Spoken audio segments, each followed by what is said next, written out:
Hey everybody, it's Jason Blaha here, and it's time for part 2 of the Q&A, so let's go ahead and knock this out. Alright, first question. Hey Jason, when I squat, my lower back gets tight and it starts to feel like my back is crunching and it starts to hurt. Also, this starts happening before the actual muscles get fatigued. Do you know if I can fix this? I'm an average height male of average proportion, squat high bar fairly upright, ass to grass, and try to keep a neutral spine. Though I think I might have anterior pelvic tilt. All right, brother, that's easy enough to check for. Take a camera, set it up in a low position, find a little box or stool that you can put down at hip level, in close, and take your phone and video your pelvis at the bottom of your squat and look to see how much tilt you have. I suspect that, yeah, there's going to be some tilt that's contributing to this. Not everyone has the mobility to squat a full squat ass to grass. Some people need to stop just below parallel. And it sounds like if you're getting that lower back pain, I think that's what's going on here. I'm going to say stop squatting quite that deep. Use your camera to find parallel or just below and learn to squat just to that depth. That should alleviate this problem. I almost guarantee you that's what's happening here. Almost guarantee you that's what's happening here. So for you, it's just that you're not mobile enough to go that deep without your pelvis basically rolling under and causing some curvature that you don't want, some rounding in your lumbar region. But again, that's easy enough to fix. Just stop at an inch below parallel. Problem solved. All right, next question. How would you schedule and conditioning on Bulgarian light? Example, farmers walks, barbell complexes, if you're already doing daily cardio. All right, great question. You know, this is stuff I'm going to have to work on myself personally. This is stuff I'll probably, when I get all my own stuff worked out with my own version of the Bulgarian training, I may throw in an ebook or something later. And remember, that doesn't mean I'm not going to make it also mostly free in videos also.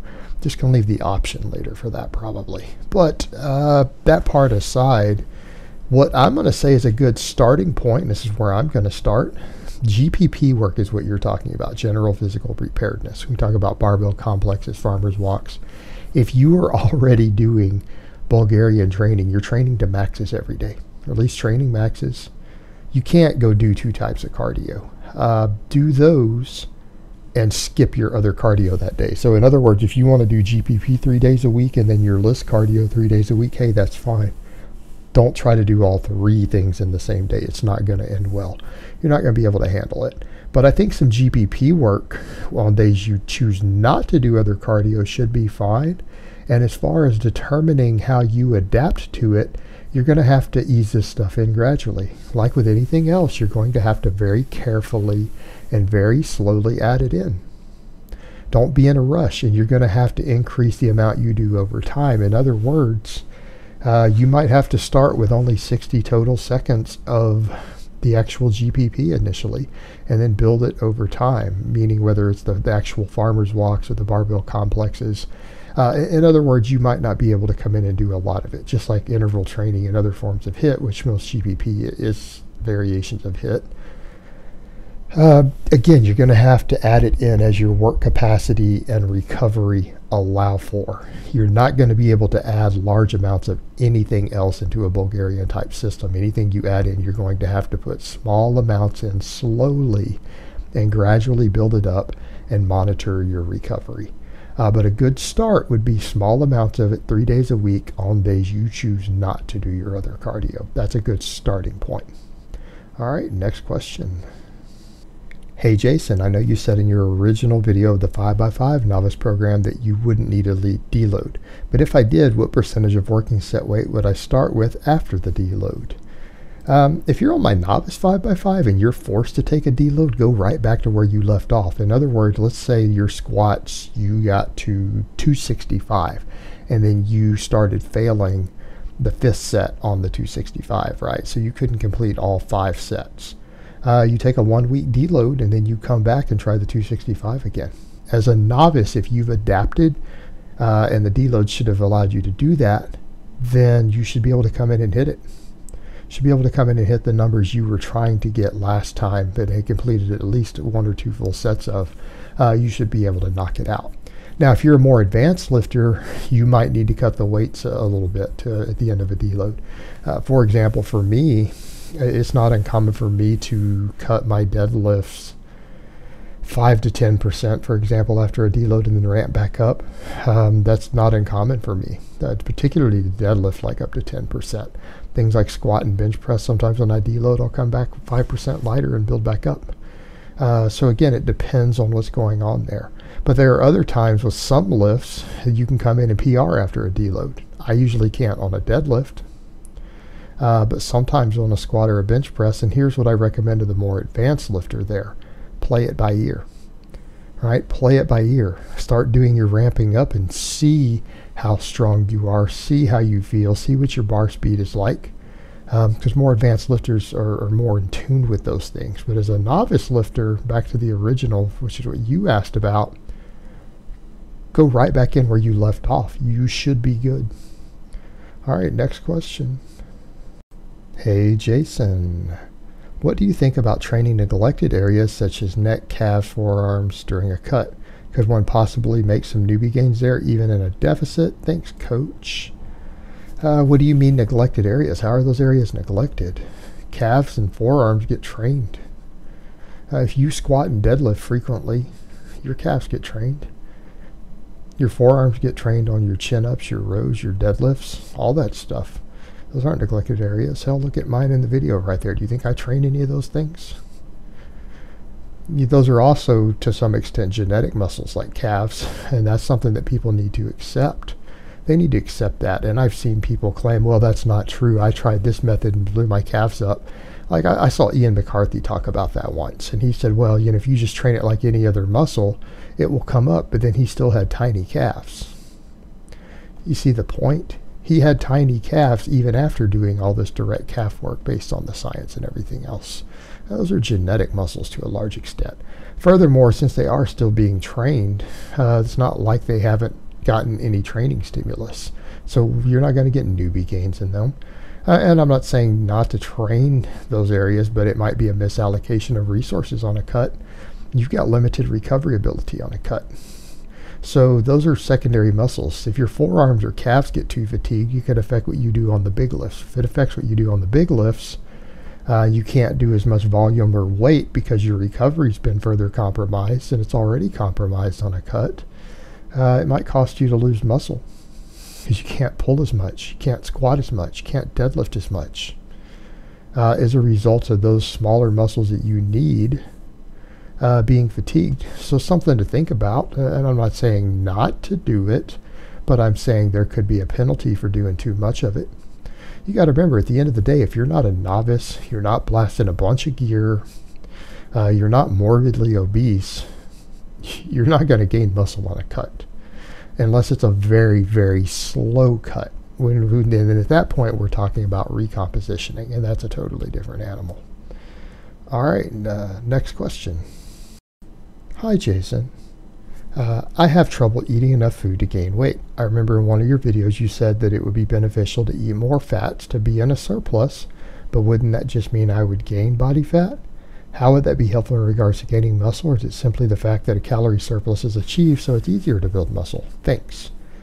No, it's the fact that a calorie surplus automatically puts muscle on you.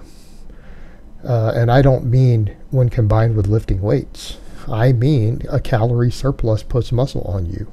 That has been proven over and over and over. You don't have to work out to gain muscle in a calorie surplus. Working out will make you gain a lot more. But if you're eating enough to gain weight, you will always gain muscle mass. And if you're eating so little that you lose weight, the majority of the time you lose muscle mass. It's a real simple concept. So the point here is that, yes, overeating helps you gain muscle. And I'm going to tell you right now, you're going to reach a threshold at a certain point in your training to where if you don't eat enough to actually gain some body fat, your muscle gains might come to such an absolute stop that they go unnoticed over the course of a year.